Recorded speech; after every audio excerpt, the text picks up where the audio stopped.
Hello bachcho, let's read this question. The question says hypersecretion of STH leads to dwarf and acromegaly, goiter and sterility, cretinism and myxoedema, gigantism and acromegaly.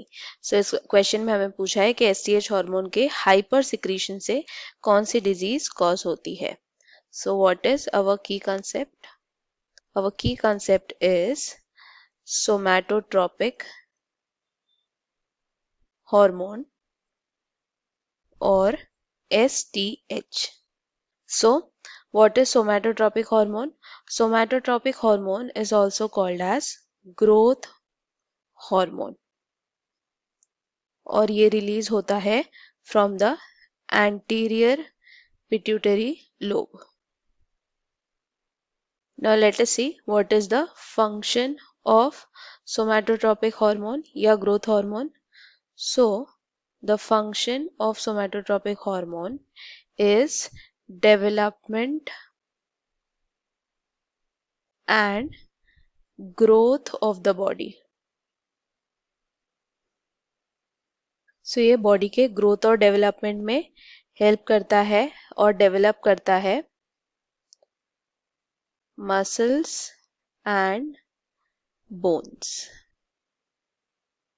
लेकिन हमें पता है कि bones जो है वो एक एज तक ही डेवलप होते हैं. सो अगर hyper secretion of growth hormone या सोमैटोट्रोपिक हार्मोन होता है तो उससे क्या होगा? ओवर डेवलपमेंट होगा. लेकिन जब तक एक एडल्ट होते हैं तब तक डेवलपमेंट ऑफ बोन स्टॉप हो जाता है. तो ओवर डेवलपमेंट ऑफ बोन एक उम्र के बाद नहीं होगा, बट जो उससे पहले होगा that will cause increase in the height, that is during childhood. So बच्चे की हाइट एक्स्ट्रा हो जाएगी, अबनॉर्मल हो जाएगी, and this will be called as gigantism. And during adulthood अगर हाइपोसिक्रीशन होता है तो उससे क्या होगा?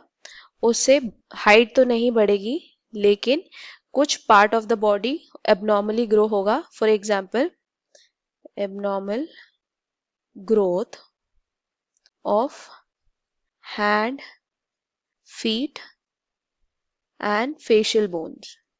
इस कंडीशन को कहते हैं acromegaly. So if we see the options, dwarf and acromegaly नहीं है क्योंकि dwarf कब होता है? जब hyposecretion of TSH होगा.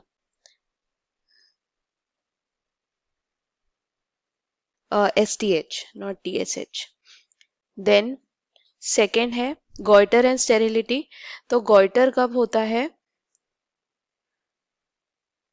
goiter तब होता है जब थायराइड थायरॉक्सिन हार्मोन जो होता है वो कम रिलीज होता है from the thyroid gland. So thyroxine के रिड्यूस सिक्रीशन पे गोइटर होता है. नेक्स्ट है क्रेटिनिज्म एंड मिक्सोडेमा. तो क्रेटिनिज्म और मिक्सोडेमा कब होता है? क्रेटिनिज्म एंड मिक्सोडेमा भी थायरॉक्सिन के हाइपोसिक्रीशन से होता है. नेक्स्ट ऑप्शन है gigantism एंड acromegaly जो करेक्ट ऑप्शन है. So our final answer is option 4, that is gigantism and acromegaly. So I hope you understood it well. Best of luck. Thank you.